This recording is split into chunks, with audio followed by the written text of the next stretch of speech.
Assalamualaikum warahmatullahi wabarakatuh. Hari ini kita akan membahas alfabet huruf I. Nah, huruf I ini kalau secara zona dia masuk ke dalam zona middle untuk huruf kecilnya, dan untuk huruf besarnya dia memasuki dua zona, zona upper dan zona middle. Nah, huruf I ini dalam bahasa Inggris itu adalah kata ganti saya, sehingga banyak sekali arti-arti huruf I itu yang berhubungan dengan dirinya, ayahnya, dan ibunya. Sehingga dari satu huruf I aja itu bisa diketahui hubungan antara dia dengan orang tuanya. Nah, tetapi ingat, bahasa adalah alat untuk menyampaikan jalannya kesadaran. Sehingga karena ini bahasa Inggris, maka kesadarannya pun nanti berbahasa Inggris. Karena kita bahasa Indonesia, huruf I di sini nanti lebih banyak atau lebih dominan kita gunakan sebagai huruf I biasa, bukan I sebagai kata ganti. Tapi nanti saya akan tampilkan juga beberapa I yang berhubungan dengan orang tua, ayah atau ibu seperti itu. Karena menarik untuk dipelajari. Oke, kita akan mulai. Huruf I besar itu identik dengan saya. Huruf I kecil identik dengan ketelitian dan daya ingat. Nah, di dalam grafologi fundamental, ketelitian itu didapat dari seluruh titik huruf I yang ada bentuk titik, dan begitu juga daya ingat. Huruf I ini banyak sekali variabelnya, seperti huruf G dan huruf T. 3 di antara huruf yang memiliki banyak arti.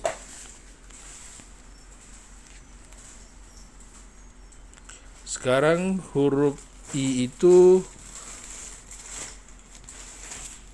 kita bagi menjadi satu, dari ada tanda titik dan tidak ada tanda titik. Kemudian dari letak titik, kemudian bentuk titiknya. Itu semua memiliki arti. Sekarang perhatikan I nomor 1. I nomor 1 ini memiliki titik. Artinya orang-orang yang menulis dengan I ada tanda titiknya itu memiliki arti perhatian terhadap detail, daya ingatnya bagus, ketelitiannya bagus, fokusnya bagus. Sehingga orang-orang seperti ini cenderung lebih teliti. Kalau seandainya tidak ada tanda titik seperti poin nomor 2, maka orang-orang seperti ini adalah cenderung menjadi pelupa, tidak detail, dan lebih bersifat global. Nah, jika kita lihat dari letaknya, yaitu poin 3, titik I yang ada di sebelah kiri itu mengindikasikan tentang masa lalu, atau juga bisa menunda-nunda, lebih senang dengan keterlambatan daripada menyelesaikan suatu pekerjaan dengan cepat. Di sisi lain, itu juga menjadi tanda minor dari indikasi introvert dan pemalu. Nanti ini bisa kita gabungkan dengan kombinasi tanda lain, yaitu margin kiri, rebah kiri. Itu juga bisa kita lihat. Nah, nomor 4, titiknya itu persis ada di tengah. Nanti beda dengan nomor 8. Orang-orang yang menulis dengan titik pas di tiangnya dan mendekati tiang itu adalah orang-orang yang cenderung setia. Nah, kalau teman-teman ingin nyari pengasuh, pegawai, cari yang ada titiknya dan titiknya di tengah. Ini termasuk orang-orang nanti yang cenderung akan loyal kalau bekerja dengan kita. Apalagi untuk hal-hal yang berhubungan dengan hal vital seperti pengasuh, driver, itu yang cenderung lebih dekat dan melekat kepada keluarga kita. Itu bagus seperti itu. Nah, orang-orang yang menulis dengan titik I di sebelah kanan, nanti ini mirip seperti huruf T yang condong barnya itu lebih dominan kanan. Ini memiliki arti orang-orang seperti ini biasanya lebih emosional, terus kurang sabaran dan terburu-buru dalam menghadapi situasi tertentu. Dan tanda titik sebelah kanan itu sama seperti tanda titik sebelah kiri, berarti mengindikasikan sesuatu. Kalau dia titik sebelah kanan, diantaranya itu tanda ekstrovert. Nanti juga ditambah dengan kombinasi ukuran huruf, slant, dan rebah kemiringan, seperti itu. Nah, untuk poin nomor 6, dia menulis huruf I-nya itu, yaitu tanda titik pada huruf I-nya, itu digabung pada huruf berikutnya. Contoh di kata in, atau nanti di kata ini. Itu tanda titiknya itu tergabung menjadi satu dengan huruf N-nya. Ini mengindikasikan orang-orang seperti ini sama dengan artinya seperti huruf F kayak tanda unlimited, yaitu flexibility. Begitu juga dengan huruf F, flexibility. Jadi orang-orang seperti ini mampu mengaitkan informasi dengan cepat dan mengalir, sehingga orangnya itu termasuk ciri kreatif. Jadi ingat, membuat tanda kreatif itu banyak banget caranya. Huruf A, huruf E, huruf D, huruf I ini bentuk 3 zona. Itu semua bisa masuk kategori kreatif. Seperti itu. Nah, sekarang huruf I yang bentuknya atau tanda titiknya itu berbentuk bulatan. Nah, orang-orang seperti ini adalah orang-orang yang termasuk kategori kreatif dan imajinatif, hanya saja ditambah ada jiwa kekanak-kanakan di dalam si penulis. Nah, nomor 8 itu beda dengan nomor 4. Letaknya itu lebih tinggi. Kalau dia lebih tinggi, ini juga salah satu ciri dari imajinasi yang bagus dan ambisi serta idealisme yang cukup tinggi. Dan semakin tinggi titik I, maka target yang dia buat dalam goalnya juga tinggi. Sama seperti bar pada huruf T, tapi ini kalau dalam grafologi termasuk tanda sekunder. Nah, sekarang perhatikan nomor 9. I-nya itu berupa garis, dan garisnya itu berbentuk lurus. Dan ini merupakan tanda irritability, yaitu seseorang yang kecenderungannya mudah temperamental, cepat tersinggung. Hal-hal kecil saja bisa membuat dia mudah terprovokasi. Dalam grafologi ini tandanya itu atau traitnya ini disebut dengan irritability. Nah, nomor 11, 10, 12 ini mirip-mirip, cuman bedanya seperti ini. Kalau untuk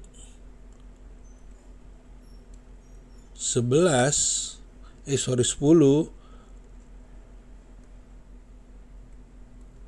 itu sama dengan mirip-mirip dengan nomor 9, tetapi yang membedakannya adalah orang ini cenderung ada kecenderungan juga introvert dan sensitif serta suka mengingat masa lalu. Nah, kalau untuk 11 yaitu seseorang yang gampang sekali terganggu dengan hal-hal kecil yang membuat dia tidak nyaman, sehingga ia gampang marah, dan kalau memberi kritiknya pun kadang-kadang sedikit kasar. Ditambah lagi misalnya huruf G-nya itu terbuka di bagian atas atau huruf A-nya terbuka lebar. Itu tanda kombinasi yang lumayan luar biasa jadinya, karena sudah main kombinasi. Nah, kemudian nomor 12 sama, mirip-mirip juga dengan nomor 9, 10, dan 12. Hanya yang membedakan gangguan atau gampang marahnya itu bersumber dari diri sang penulis. Seperti itu, lebih banyak seperti itu. Nah, nomor 13 ini sebenarnya kayak G atau J Valence Claw, tapi ini di huruf kapital huruf I. Sehingga orang-orang seperti ini orang-orang yang cenderung menghindari tanggung jawab, bukan tipikal orang yang gampang bertanggung jawab. Nah, kalau nomor 14 itu huruf I-nya itu besar, kemudian bar bagian atas dan bawahnya juga panjang dan tebal. Ini tipikal orang-orang megalomaniak, yaitu orang-orang yang ingin membesar-besarkan sesuatu dan ingin dianggap penting. Beda dengan 15, 16, dan 17. 15 itu nanti ukurannya reguler, dalam arti kata nanti dia bisa paling besar 4,5 mili ataupun nanti 3 mili. Dan orang-orang nomor 15 adalah orang-orang yang santai, dan dia orangnya berterus terang, senang dengan hal-hal yang berbau spiritual dan pemahaman tertentu. Nah, beda dengan 16. 16 itu dia pipih, sehingga ada unsur malu. Selain malu apa? Hambatan-hambatan dalam dirinya. Apalagi ditambah ukurannya misalnya 1 mili atau kecil banget. Itu sudah inferiority complex, benar-benar menganggap dirinya itu tidak ada apa-apa, rendah sekali dia menganggapnya. Bahkan self-image-nya pun jadi rusak seperti itu. Makanya kita harus segera benahi kalau seandainya ada tanda-tanda seperti itu. Nah, nomor 18 itu huruf I-nya itu seperti huruf A yang ada sudut kotak, tapi ini I. Jadi bentuknya itu bersudut di atas dan bersudut di bawah. Ini ciri agresif dan memiliki tekanan ataupun temperamen yang tinggi. Nah, untuk nomor 19, dia itu sedikit melengkung dari atas menuju ke bawah, itu melengkung, kayak jadi busur. Nah, nomor 19 ini orang-orang yang cerdasnya ada, tapi egosentrisnya juga lumayan. Nah, nomor 20 lebih dominan bar di atas. Ini mencirikan pengaruh ibu cukup besar. Tapi ingat, ini huruf I kapital pada bahasa Inggris, sehingga memiliki arti seperti itu. Dan karena kita di Indonesia kata ganti I-nya itu lebih banyak menggunakan saya atau aku atau nama, sehingga kadang-kadang artinya kurang relevan untuk IM-nya itu. Tapi minimal ini saya beritahu biar teman-teman dapat gambaran gitu loh. Ya. Nah, untuk nomor 21 itu bagian bar bawahnya yang lebih besar, sehingga father figurnya atau pengaruh ayahnya yang lebih besar. Nah, nomor 22 itu antara bar atas dan bar bawahnya terlepas. Jadi termasuk orang-orang yang gampang merasa bersalah, nanti juga bisa juga berhubungan dengan kriminal karena dia lepas. Nah, untuk nomor 23 ini menulis huruf I kayak garis biasa aja, memiliki arti cerdas, dewasa, dan orangnya moderat. Nah, kalau untuk nomor 24, ini huruf I-nya itu seperti kayak angka delta, ada sisi kreatif, tapi juga termasuk egosentrik dan ketamakan terlihat karena dia mengambil atau membentuk kantong uang tapi di sebelah kiri, dan kaidahnya kan dia harusnya huruf I. Huruf I itu lurus, berarti dia bukan berkaidah huruf I kalau seperti ini. Nah, nomor 25 itu huruf I-nya seperti angka 1. Nah, orang-orang yang menulis huruf I dengan angka 1 biasanya memiliki kecenderungan orang-orang seperti ini sering berhubungan dengan angka, entah di pekerjaannya, entah di kegiatan sehari-hari. Ini yang relate dengan angka. Nah, untuk nomor 26 sama dengan nomor 24, mirip-mirip, egosentrik dan tamak. Nah, untuk nomor 27 ini tipikal, jadi huruf I-nya itu setengah melingkar, kayak C yang kebalik, itu defensif. Seperti itu. Nah, nomor 28 senang membicarakan dirinya sendiri. Nomor 29 itu seperti ada sedikit kail di bagian bawah, sehingga memiliki arti mirip-mirip dengan nomor 16, yaitu repress dan timidity. Nah, nomor 30 itu father figurnya hilang, hanya ada mother figurnya. Untuk saya ulangi ya, untuk nomor 20 itu pengaruh ibu kuat atau mother figure, nomor 21 itu father figure, nomor 30 itu kehilangan father figure. Tandanya seperti itu. Nah, nomor 31 titik huruf I-nya itu berbentuk coretan menebal. Ini memiliki arti materialistik dan sedikit depresi. Kalau memang nanti ada tanda lain, bisa terlihat dia depresi atau tidak. Nah, untuk nomor 32 ini mirip-mirip juga dengan nomor 9, 10, 11, 12. Hanya nanti di sini sarkasnya lebih dominan. Nah, beda dengan nomor 33. Nomor 33 ini ada sisi humorisnya.